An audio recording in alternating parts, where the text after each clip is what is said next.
básicamente lo que habíamos dicho, que había que entender algunos conceptos como potencial de membrana, potencial, propiamente dicho, potencial de membrana en reposo, potencial de acción, despolarización, repolarización, para entender conducción del impulso nervioso. Solo para recordar un poco. Entonces habíamos mencionado que hay una distribución irregular de compuestos iónicos dentro y fuera de la neurona, y les había pedido yo que ustedes usen la imaginación y hagamos de cuenta que esta célula es una neurona, ¿está bien? O una parte de una neurona, para poder entender el criterio. Entonces, existe un voltaje que habíamos decidido ya, revisando la literatura, que ese voltaje es de menos 70 milivoltios en las neuronas y menos 90 milivoltios en el músculo, ¿verdad? En los miocitos. Entonces, menos 70 en la neurona y menos 90 en el músculo. Bien, también habíamos dicho que gracias a la capacidad que tienen estas células de ser excitadas, entonces al recibir un estímulo que puede ser físico, químico o mecánico, pues había una cierta permeabilidad para el sodio. Entonces el sodio ingresaba, en su código genético se había creado una proteína transmembranal que era la bomba de sodio y potasio para devolver el equilibrio. Esto es cuando hay periodo de excitación, o sea, cuando hay periodo de despolarización, cuando hay periodo de potencial de acción. También habíamos mencionado que deberíamos entender cuál es el equilibrio para el potasio, porque el potasio sale. Y esta proteína voltaje dependiente, no se olviden, la bomba de sodio y potasio va a reequilibrar, ¿sí? Pero la bomba de sodio y potasio, eso que quiero decirles, no sabe cuánto de potasio tiene que estar dentro, ¿sí o no? No sabe. Entonces ingresa todo el sodio o todo el potasio que puede en relación a la cantidad de sodio que va sacando. Por lo tanto, existirá un equilibrio para el potasio. Esto es recordando, ya lo hemos visto la anterior vez. Y decíamos que hay otra proteína transmembranal para el potasio. Este potasio podía entrar o salir y dependía de dos factores. Recuerden, el equilibrio para el potasio está dado por gradiente de concentración y gradiente eléctrico. El gradiente de concentración quiere decir que después de la repolarización, el potasio vuelve a ser reingresado por esta bomba, pero aquí va a haber un gradiente de concentración mayor de potasio, y si es mucho más de lo fisiológico, entonces el potasio va a empezar a salirse. ¿Y quién era el que lo detiene? Precisamente nosotros tenemos otros compuestos, como ser los aminoácidos, proteínas y fosfatos, que tienen carga eléctrica negativa. Y decíamos que polos opuestos se atraen. Por lo tanto, este es positivo y este es negativo. Entonces llega un momento de equilibrio en el cual estos voltajes de acá le dicen alto para que ya no salga más. Entonces encuentra un equilibrio eléctrico. Y ese es el gradiente eléctrico que determina el equilibrio para el potasio. Hasta este punto solamente estábamos tratando de discutir, digamos, de por qué hay potasio dentro, cómo es que el potasio está fuera, ese desequilibrio que se denomina potencial de membrana, y que hemos determinado que cuando está en reposo es de menos 70 milivoltios. ¿Verdad? Equilibrio para el potasio, gradiente de concentración, gradiente eléctrico. No se olviden. Muy bien. Habíamos dicho que el potencial de membrana en reposo está dado por la distribución irregular y que la membrana hacia el interior está cargada a menos 70 milivoltios debido a que tenemos gran cantidad de aminoácidos, proteínas y fosfatos dentro de la célula, o sea, al interior, en el medio intracelular, a diferencia del extracelular que tiene más carga positiva. ¿Está bien? Entonces acá, para entender esto, en este cuadro, si nosotros lo podemos leer, dice formación de un impulso nervioso. Dice, cuando se presenta un estímulo en un área receptora, cualquier estímulo que sea físico, químico, mecánico, se va a producir o se va a empezar a producir un potencial generador. Eso quiere decir que va a aumentar la permeabilidad para el sodio, lo que ya hemos dicho en reiteradas oportunidades. Dice, si el potencial generador alcanza o supera el nivel umbral, ¿recuerdan a cuánto era el nivel umbral? ¿O qué pasaba en este nivel umbral? En el punto umbral, cuando es más o menos a menos 60 o menos 55 milivoltios, o sea, quiere decir, ¿cuánto era el potencial de membrana? Menos 70, ¿verdad? Ya. Cuando ese potencial de membrana, la carga eléctrica ahorita acá tenemos menos 70 milivoltios, y va cayendo hasta menos 55. Ese es el punto en el cual habían otros sensores que se prendían en la membrana celular, que son proteínas voltaje dependientes de voltaje. Entonces se abrían abruptamente y esas proteínas eran para el sodio específicamente. Entonces, ¿qué pasa en el punto umbral?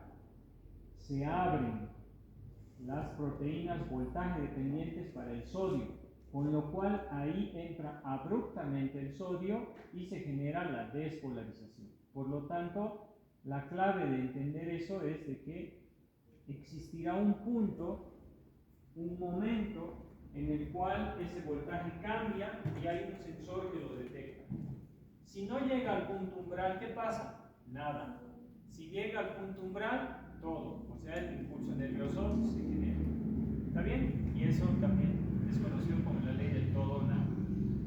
¿Está bien? Entonces, para entender el potencial de acción que está cargado a menos 70 milivoltios, pues vamos a colocar las proteínas, mejor dicho, las proteínas que son para el sodio. Entonces, cuando hay un estímulo, el sodio empieza a ingresar. Vamos a poner las 8 proteínas más. Eso era el ejemplo. Ya. Aquí. Quiero que se fijen en esto. Ustedes han visto el electrocardiograma en las películas, también lo hemos visto, ¿sí o no? ¿Está bien? Recuerdan que la máquina, que cuando uno muere empieza a hacer pi y es plano, ¿sí o no? ¿Qué representa eso? Un periodo de inactividad, ¿sí o no? O sea, quiere decir que tu cuerpo cesó, ya no hay actividad, ¿sí o no?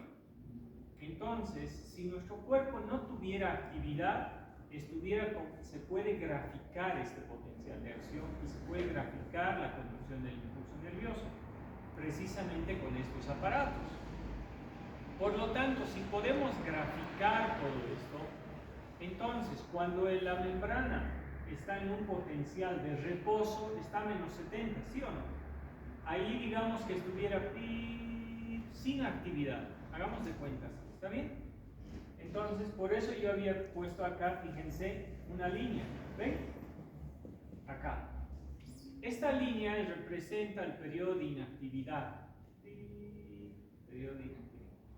Por lo tanto, el periodo de actividad que va a representar el ingreso de sodio, cuando el sodio por un estímulo va a empezar a ingresar a la célula, entonces metemos un poco de sodio dentro, pues este periodo ya cambia.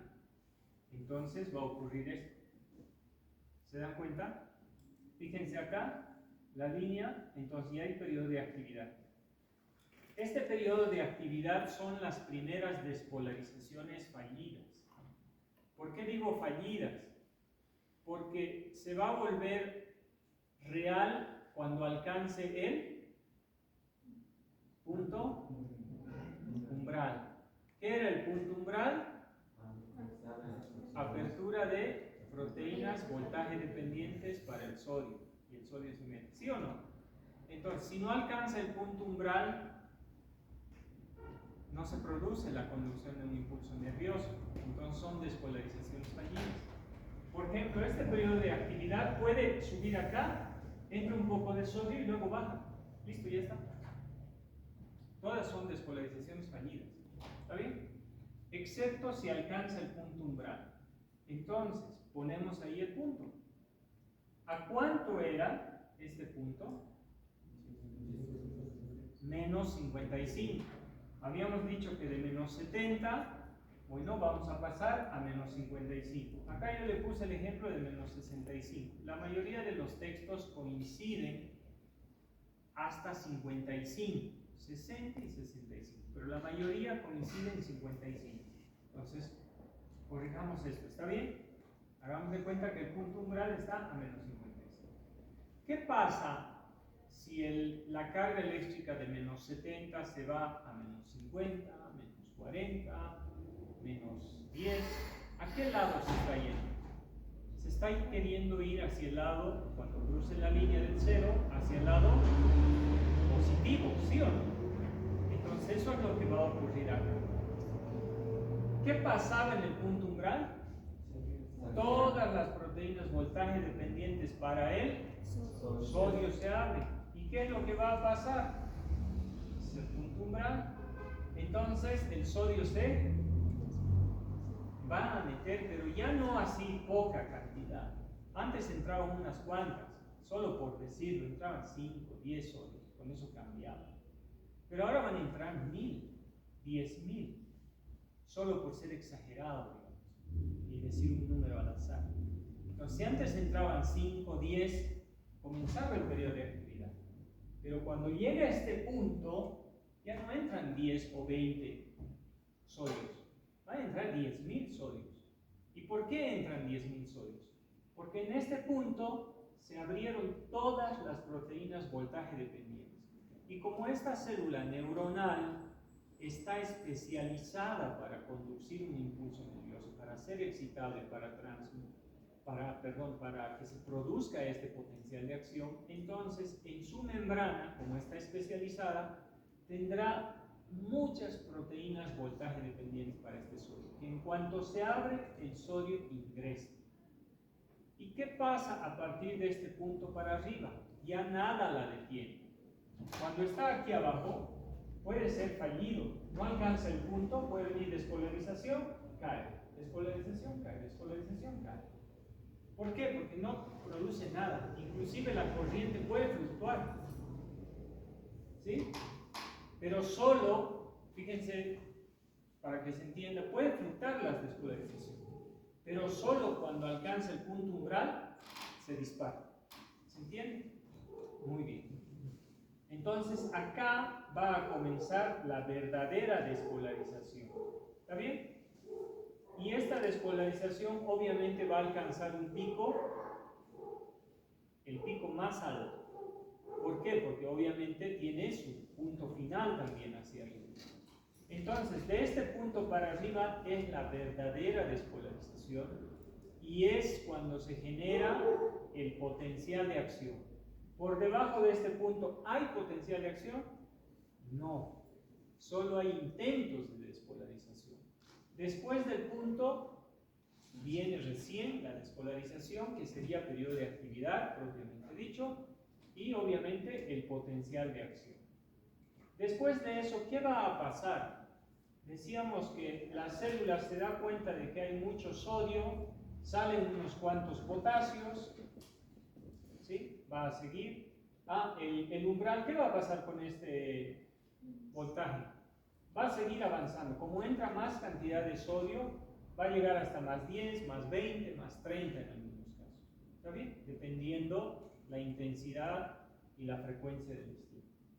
Por lo tanto, la célula se da cuenta e intenta sacar unos cuantos potasios para mantener el equilibrio de adentro, porque no le conviene que esté muy cargado positivamente porque va a morir. Por lo tanto, y esto es muy rápido, por lo tanto intenta sacar unos potasios. Entonces ya sabemos por qué la bomba de sodio y potasio actúa, porque ha entrado sodio y la célula ha tratado de sacar potasios, entonces ha entrado en otro desequilibrio que no le gusta eso a la célula. Y alguien tiene que volver a redistribuir todo de nuevo. ¿Está bien? Como lo permite la fisiología, o como por lo menos está destinado para producir ese su funcionamiento.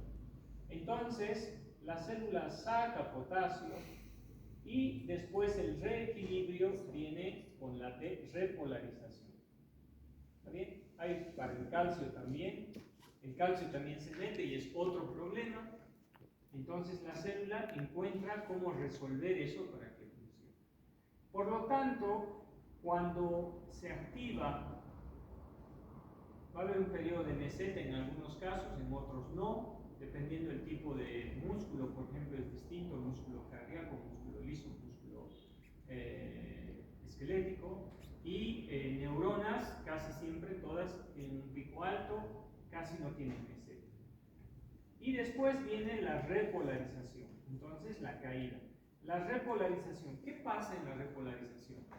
Se activa la bomba de sodio y potasio y vuelve al equilibrio. ¿Está bien? Muy bien. Acá hay dos periodos que más adelante les voy a mencionar. Se llaman los periodos refractarios absolutos y relativos. ¿A qué hace referencia el periodo refractario absoluto? Miren acá cómo estaba esto. Reposo, ¿verdad? Y comienza la despolarización porque entró sodio, alcanza el punto umbral, se abren todas las proteínas voltaje independiente para el sodio, se produce la verdadera despolarización y el potencial de acción, y todo esto es periodo de actividad. Entonces, el periodo refractario absoluto, viene con ese nombre, tómenlo en cuenta, quiere decir el tiempo en el cual se ha producido el estímulo y el tiempo en el cual se ha alcanzado la máxima, ¿sí?, despolarización. ¿Se entiende? O sea, hasta el pico más alto, hasta acá. Ese periodo de tiempo es periodo de actividad. Pregunta: en este pequeño periodo de tiempo, ¿la célula puede estimularse? No puede. Por eso dice que el periodo, o sea, el concepto de periodo refractario absoluto dice que el periodo refractario absoluto es el tiempo en el que se inicia un periodo de actividad, o sea, un periodo de ingreso de sodio, ¿sí?, un periodo de actividad, la despolarización completa, hasta que alcanza su pico más alto. Hasta ahí va. Luego va a comenzar la repolarización. Pero en ese periodo de tiempo del periodo refractario absoluto, la célula no puede recibir otro estímulo. ¿Por qué? Porque tiene que volver a su equilibrio. Entonces, solo para recibir otro estímulo estará el periodo refractario relativo, que es el tiempo que tarda la célula en repolarizarse, quiere decir el periodo de caída desde acá hasta que vuelve aquí. Y otra vez meseta, ¿sí o no? Vuelve al reposo, ¿verdad? Entonces, hagamos de cuenta. Estaba en menos 70, periodo de actividad hasta más 10, más 20. Se empieza a repolarizar, está alcanzando otra vez el menos 70 y ya le puedes volver a estimular. Obviamente eso se da muy rápido, porque son milisegundos. Entonces, el periodo refractario absoluto es periodo de actividad, donde la célula no puede recibir otro estímulo. El periodo refractario relativo es el periodo donde se empieza a repolarizar y alcanza otra vez el potencial de membrana en reposo. A partir de ese momento la célula ya está lista para recibir otro estímulo. Por eso es que todo el tiempo está, ¿lo ven?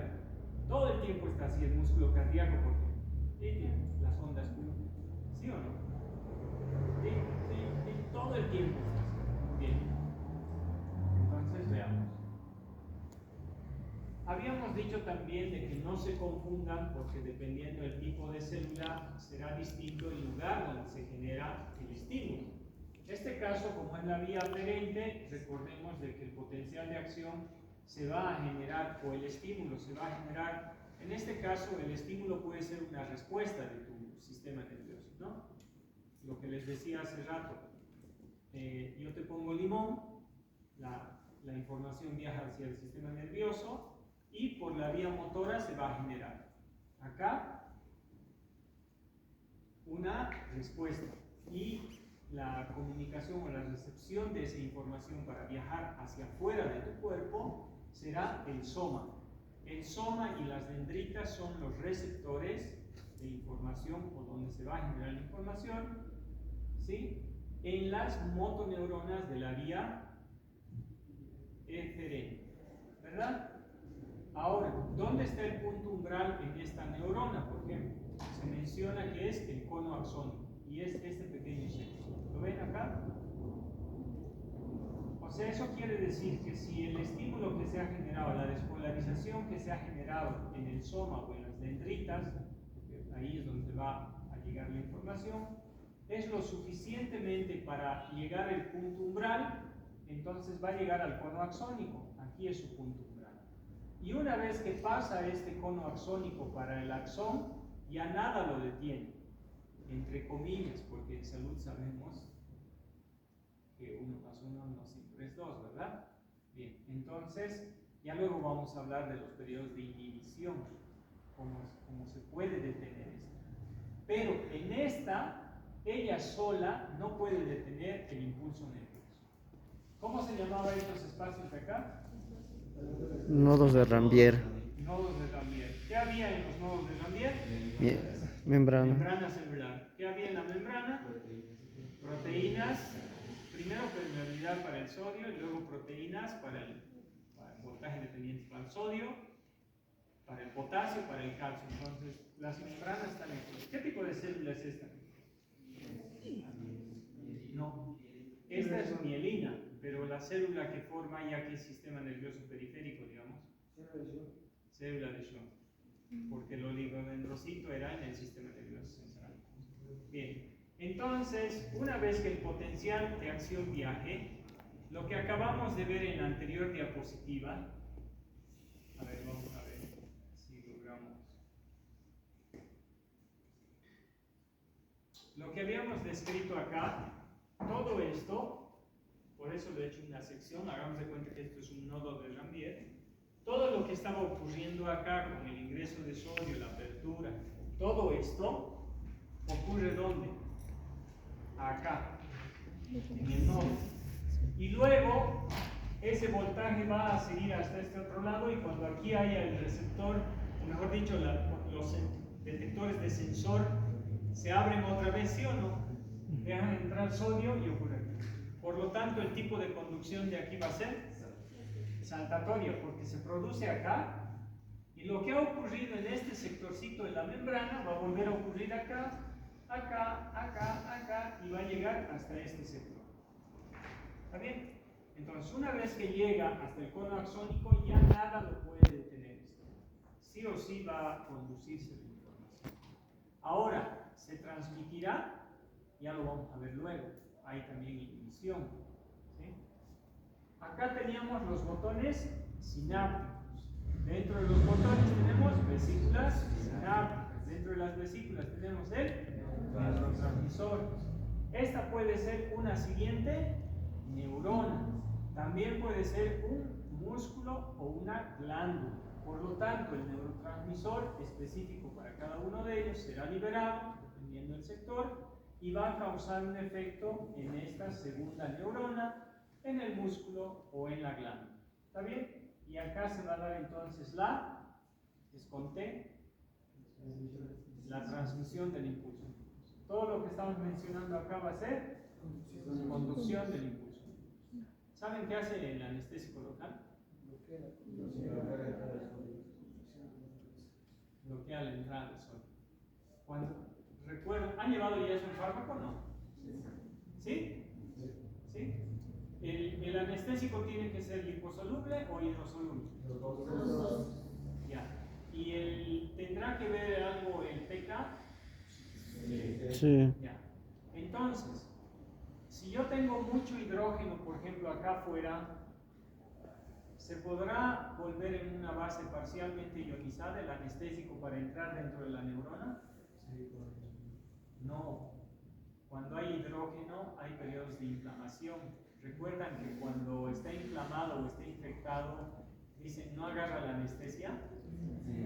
Entonces el anestésico, si han llevado en farmacología, recuerden ustedes, tiene que entrar de infusión. Y tiene que entrar volviéndose una base parcialmente ionizada. Quiere decir que tiene que liberarse un poco de hidrógeno. Pero cuando afuera hay inflamación e infección, está cargado de hidrógeno y no puede hacer eso. Cuando no está tranquilo, entra. Una vez que entre, ¿a quién va a bloquear? A las proteínas voltaje dependientes para el sodio. Tienen los receptores. Hagamos de cuenta que tienes ahí el canal, ¿sí o no? Acá, en estas proteínas para el sodio, ¿verdad? El anestésico entra y ¡plup! Lo bloquea, pero desde adentro. ¿Qué pasa si tú generas un estímulo de dolor cuando cortas, por ejemplo, con un bisturí? ¿Debería haber dolor, sí o no? Pero, y ese dolor debería cambiar el voltaje, ¿sí o no? Entonces, y el voltaje depende de que entre esto, ¿sí o no? Pues como están aquí, con el anestésico está bloqueando desde adentro, llega al punto umbral el dolor, digamos, o la despolarización y todo, perdón, el estímulo que genera la permeabilidad para el sodio empieza a ingresar un poquito, pero como está bloqueado, por más de que eso abra todas las proteínas voltaje dependientes hacia afuera, por dentro está cerrado. El anestésico no entra. Por eso, ¿cuál es el mecanismo de acción del anestésico local? Inhibe la. ¿Y cómo se llama la entrada de sodio? Es con D. Entonces, ¿qué hace? ¿Cuál es el mecanismo de acción del anestésico local? Inhibe la despolarización. ¿Cómo? Bloqueando los canales voltaje dependientes. Todito los tapa. Y cuando quieren abrirse, no puede ingresar el sodio. Y no hay dolor, no se conduce. Así es. Otro nombre que le dan al mecanismo de acción del anestésico local. ¿Quién sabe? Por punto. Uno es inhibe la despolarización. Dos, estabiliza. Estabiliza la membrana para la entrada del sodio. No, estabiliza la membrana. Está estabilizada. ¿Por qué? Recuerden ustedes que en sus casas, ¿qué tienen en la computadora o cuando te compras un computador? ¿Qué te dicen? Cómprese un estabilizador de corriente, porque si hay truenos o algo y fluctúa la carga eléctrica, ¿qué va a pasar? Se arruina, ¿sí o no? Ahora imagínense esto. Nosotros tenemos un estabilizador de corriente para la computadora. ¿Qué es lo que pasa? Hipotético. ¿Qué pasaría si cae un rayo muy próximo y, digamos, carga los cables con mayor voltaje del que está llegando a tu casa, 220, y no tienes estabilizador de corriente? Entonces, la carga eléctrica que está oscilando, ¿han notado que suena? ¿Las corrientes? Sí. Suena. Si tienen estabilizador, van a escuchar, suena. ¿Por qué suena? Porque la corriente está variando. No es estática la corriente. Entonces fluctúa. Así, fluctúa. Cuando hay un voltaje muy fuerte, entonces sube y te lo quema. ¿Sí? Entonces, si el estabilizador hace eso, el anestésico local, ¿por qué decimos que estabiliza la corriente? Volvemos a repetir. De menos 70 bajaba a, o mejor dicho, subía, ¿no? Porque bajaba, pero subía porque se iba al extremo positivo. Menos 60, menos 55, menos 40, ¿sí o no? ¿Qué está haciendo el potencial de acción? Está variando, ¿sí o no? El anestésico local no deja que varíe, está ahí, lo mantiene ahí nomás, con despolarizaciones fallidas. No alcanza el punto umbral. Entonces, el término de estabilizar la membrana celular quiere decir que no le deja cambiar de voltaje. ¿Y cómo no le deja cambiar de voltaje? Bloqueando las proteínas voltaje dependientes desde adentro y no permitiendo el entrar. Entonces, la respuesta sería, o mejor dicho, el razonamiento sería el cómo, ¿no?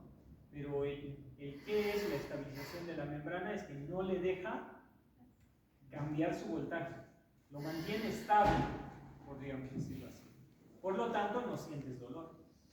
¿Sí se entiende eso? Y eso es lo que van a hacer con el anestésico local. Y los anestésicos generales y la narcosedación trabajan de forma distinta, por supuesto, ¿no? Y en otros niveles. Bien. Entonces, el potencial de acción, decíamos, se va a ir generando de una, para no confundirles, me quedo con esta, ¿no? Con esta. Me quedo con esta imagen, para no confundirles, porque con la otra imagen tal vez nos confundimos. No se olviden que lo que ocurre acá va a ocurrir en cada nodo. Y listo, ya está. Lo mismo ocurre. Y así viaja la conducción. ¿Qué pasa cuando de acá ha pasado acá? Este ya se está repolarizando. Y cuando ya ha llegado allá, digamos, todo lo de aquí adelante ya empieza a repolarizarse. Por lo tanto, esta neurona otra vez está lista para recibir otro nuevo estímulo. ¿Está bien? Entonces eso es lo que ocurre. Este era un ejemplo para decir lo mismo, pero estaba más relacionado para conducción de tipo eléctrica, pero no les voy a complicar la vida. Todavía. Después sí. ¿Está bien? Después les complico la vida. Y aquí estas imágenes obviamente son los ejemplos sacados de la bibliografía de Guyton. Si ustedes revisan Guyton, por ejemplo, te va a hablar de despolarización, repolarización e hiperpolarización y potenciales electrotónicos, si lo quieren leer. Entonces ahí te va a mostrar estas compuertas de cómo te explica de que el sodio tiene dos compuertas, una interna y otra externa. Por lo tanto, cuando el anestésico viene, a veces no le deja abrirse a esta compuerta.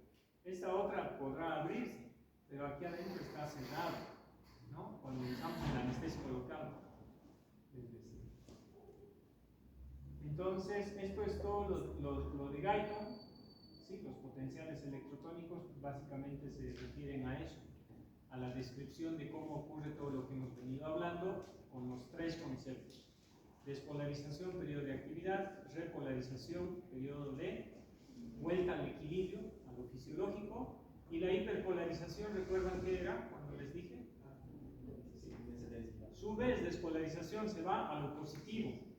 Repolarización, vuelve a menos 70. La hiperpolarización quiere decir que te puede bajar más y te puede llevar a menos 90. ¿Qué pasa en ese caso? No importa. ¿Recuerdan que había un equilibrio para el potasio? Ahí se ve. Y luego hay otro equilibrio para el sodio igual. Entonces ahí se empieza a reequilibrar. No importa si se despolariza o se hiperpolariza. La célula tiene sus propios mecanismos para volver a menos 70. ¿Por qué? Porque ese menos 70 está determinado que es su potencial fisiológico, al cual siempre debe volver de una u otra forma. ¿Está bien? Por cualquiera de los mecanismos que tenga. Pongamos todo.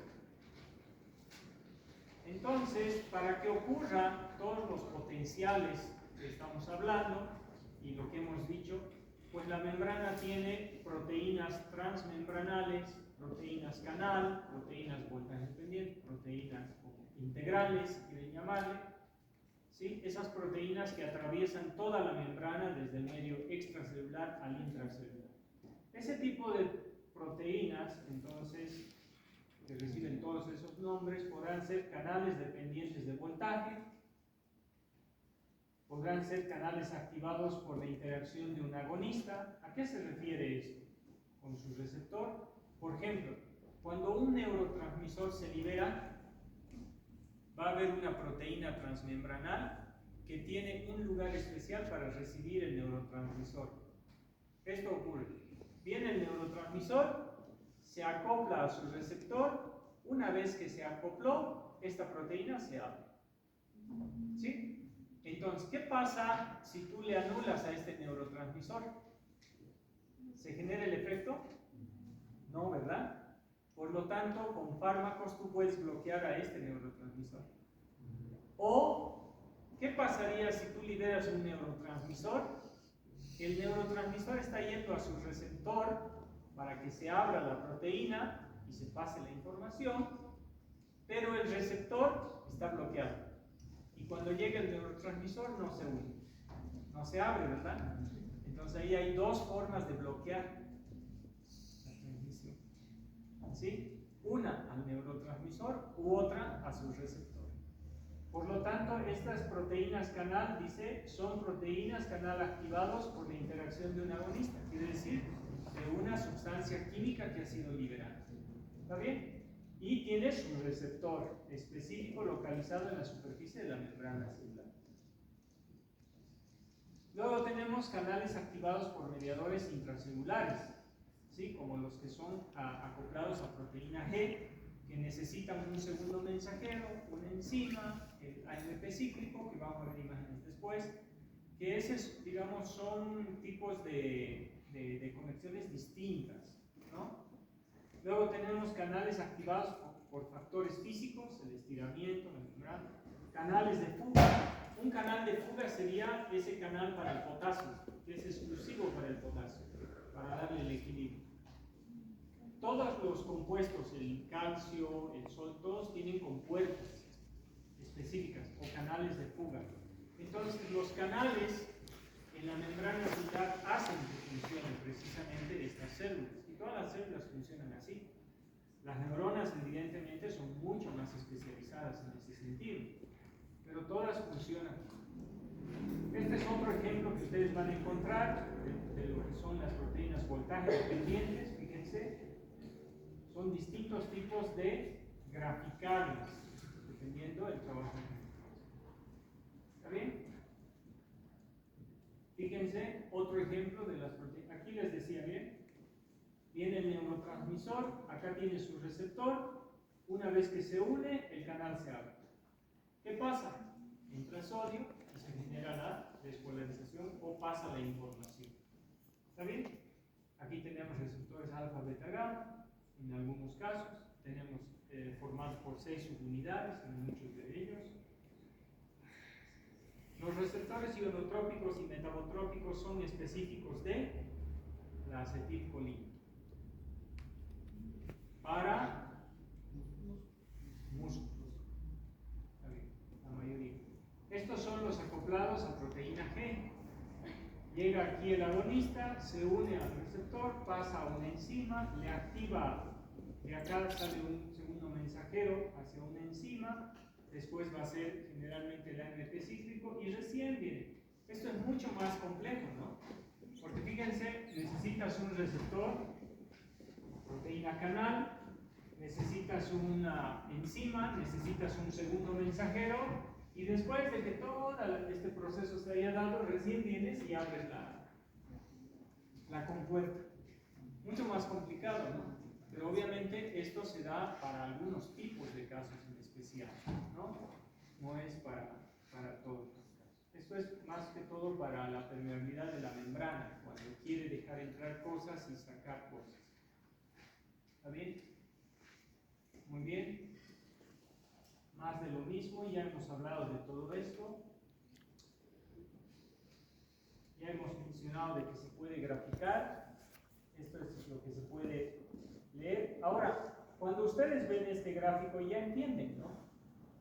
Periodo de inactividad, despolarización, hiperpolarización, despolarización, repolarización. ¿Sí o no? Esto es un músculo. ¿Esto conocen? El condicionado. Los estímulos son tan raros, o sea, y son nuestro sistema para hablar. Un pellizco es fácil de entender, ¿no? Mecánica. Si le tocas el diente y le haces y está inflamado el ligamento periodontal, el estímulo es la percusión, ¿sí o no? Entonces hay todo tipo de estímulos. Yo les había puesto esto porque inclusive hay estímulos de tipo que se van a generar por un condicionamiento del cuerpo, ¿sí o no? Y eso era este tipo de estímulos que se generan. El reflejo condicionado de Pavlov se llama, ¿no? Bien. Cuando tú le asocias, por ejemplo, se hizo el experimento con bebés, por si acaso, les contaría la historia, pero les voy a poner esta del perrito. Hicieron lo mismo, hicieron que le daban comida, y cuando le daban comida, digamos, al mediodía exactamente, al darle la comida le asociaron una campana. Entonces, cada vez que tocaba la campana, que era el estímulo, el perrito sabía que iba a comer, ¿sí o no?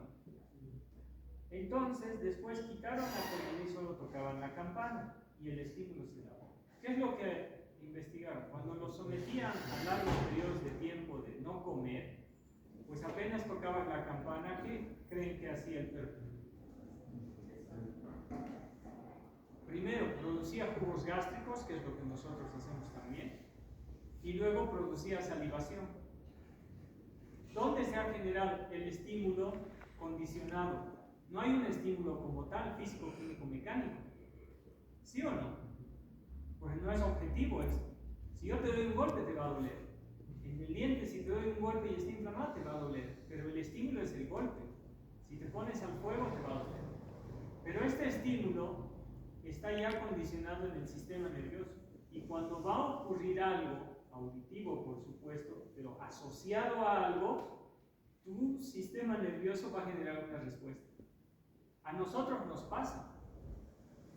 Si ustedes han pasado toda la mañana sin comer nada y luego pasan por un lugar de comida y sienten el olor, ¿se antojan o no? Es la primera reacción cefálica que se da para que empiezan a liberar jugos gástricos. ¿Y tu estómago qué hace? Empieza a crujir. Las contracciones de hambre, ¿sí o no? ¿Hubo un estímulo así objetivo? No, era el olor que estimula, ¿sí o no? Ya se generó una respuesta. Ya estás secretando jugos gástricos, ya tu estómago está preparándose para recibir, y como tú no comiste, eso va a continuar y luego te genera dolor. ¿No ven? ¿Sí o no? Entonces eso es condicionado, ¿no? La curva de excitabilidad es precisamente son otros términos que debemos entender: la curva de excitabilidad, la reobase, el tiempo útil y la cronancia. La curva de excitabilidad no es otra cosa que consideramos dos cosas aquí para llegar al punto umbral. ¿Está bien? ¿Recuerdan el punto umbral, verdad? Dos cosas: tiempo e intensidad. ¿Sí o no? Por ejemplo, si yo le digo pellizquele a él, usted pellizquele, ¿no? ¿Dolió o no? Sí. No. Como ella es muy tímida y no le quiere apretar un poquito fuerte, entonces nosotros necesitamos ahí tiempo de pellizco e intensidad. O sea, quiere decir si le tiene ganas o no pellizcar, ¿no? Entonces, la curva de excitabilidad precisamente mide ese periodo de tiempo y la intensidad de la excitabilidad, pero transformado precisamente tiempo y voltaje. Por lo tanto, acá abajo vamos a medir el tiempo y en la vertical medimos la intensidad. Y cuando le cambiamos intensidad, le cambiamos a voltaje. ¿Por qué? Porque el cambio de voltaje es el que te va a dar que llegues o no al punto umbral. Entonces ahí hablamos de curva de excitabilidad, que está relacionado con el tiempo y la intensidad del estímulo para que alcance el punto umbral y de ahí se produzca un potencial de acción. Ahí está. ¿Qué es la reobase? La reobase entonces será la cantidad de corriente constante que debes mantener para llegar al punto umbral y generar una respuesta. ¿Qué es el tiempo útil? El tiempo necesario que necesita un estímulo para llegar al punto umbral. O sea que todos estos te explican de alguna forma con gráficos, si lo leen, que llegues al punto umbral, porque una vez que llegues al punto umbral y se abran todas las proteínas voltaje dependientes, se va a producir un estímulo. O sea, la conducción del impulso nervioso gracias a una despolarización y a un potencial de acción. ¿Qué es la cronancia? Es el doble de la reobase, dicen que es el doble del tiempo necesario para que se produzca un estímulo. En algunos casos sí es necesario. Entonces, cada uno de estos está relacionado con el tiempo y la intensidad para alcanzar el punto umbral. Revísenlo, ¿está bien? Por eso les había puesto esta otra imagen acá, que la curva de excitabilidad es precisamente eso. Fíjense acá, miren, ¿qué dice acá? Menos 55 dice, si no se lee bien. ¿Se lee, no? ¿Sí? Aquí está menos 70, la curva de excitabilidad, tiempo, intensidad en voltaje, llega a menos 55, ¿qué pasaba? Punto umbral. ¿Y qué pasaba aquí? Despolarización. Periodo de espiga y repolarización. Fíjense dónde está la repolarización. A partir de acá y luego vuelta al. Entonces eso es básicamente lo que dice. ¿Está bien? Repolarización y luego otra vez. Lo mismo. Este es el mismo ejemplo para que ustedes. Menos 70, menos 55. ¿Qué son estos pequeños de acá, en amarillo? ¿Qué dice acá?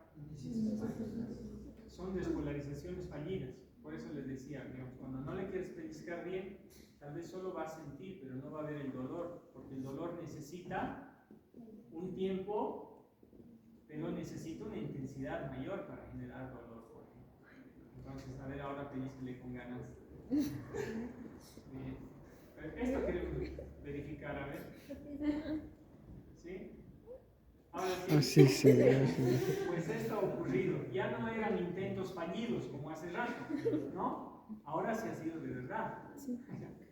¿Ya? Bien. Entonces, estos intentos fallidos quiere decir que si no alcanzan el punto umbral no pasa nada. Por eso es la ley del todo o nada. Todo, si llegas al punto umbral, todo. Si no lo llegas, nada. ¿Está bien? Perfecto. Muy bien. Y esto es los periodos que ya les había explicado. A ver, fíjense, aquí lo vamos a... Fíjense acá, miren, empieza el estímulo, alcanza el punto umbral, se despolariza y comienza la repolarización hasta acá. Este periodo de tiempo, pregunta de examen, para que despierte. Y con esto terminamos. Pregunta. En el periodo refractario absoluto, ¿cómo se encuentra la membrana neuronal? Viendo esto, ¿cómo se encuentra? Despolarizada. Con D. Despolarizada. Despolarizada, no le des vueltas. ¿Cómo se encuentra la membrana neuronal en el periodo refractario absoluto? Despolarizada, ya está. Fíjense, es el periodo de tiempo en el cual se inicia el estímulo, se despolariza y comienza la repolarización. Pero dice comienza la repolarización, no dice se repolariza. Por lo tanto, ahí está despolarizada. ¿Qué quiere decir? Pregunta, otra pregunta. Durante el periodo refractario absoluto, ¿la neurona puede recibir un nuevo estímulo? ¿Falso o verdadero? Verdadero. Falso. Porque en este periodo, como está despolarizado, no puede volver a despolarizarse. Ya está en periodo de actividad. Otra pregunta. Pasamos del periodo refractario absoluto al relativo. Fíjense, es el periodo de tiempo en el cual la membrana celular comienza su repolarización, alcanza su potencial de membrana en reposo, hasta que mantiene su potencial de membrana en reposo. Todo ese periodo de tiempo. En este periodo de tiempo, ¿cómo está entonces la membrana neuronal? Repolarizada. Listo.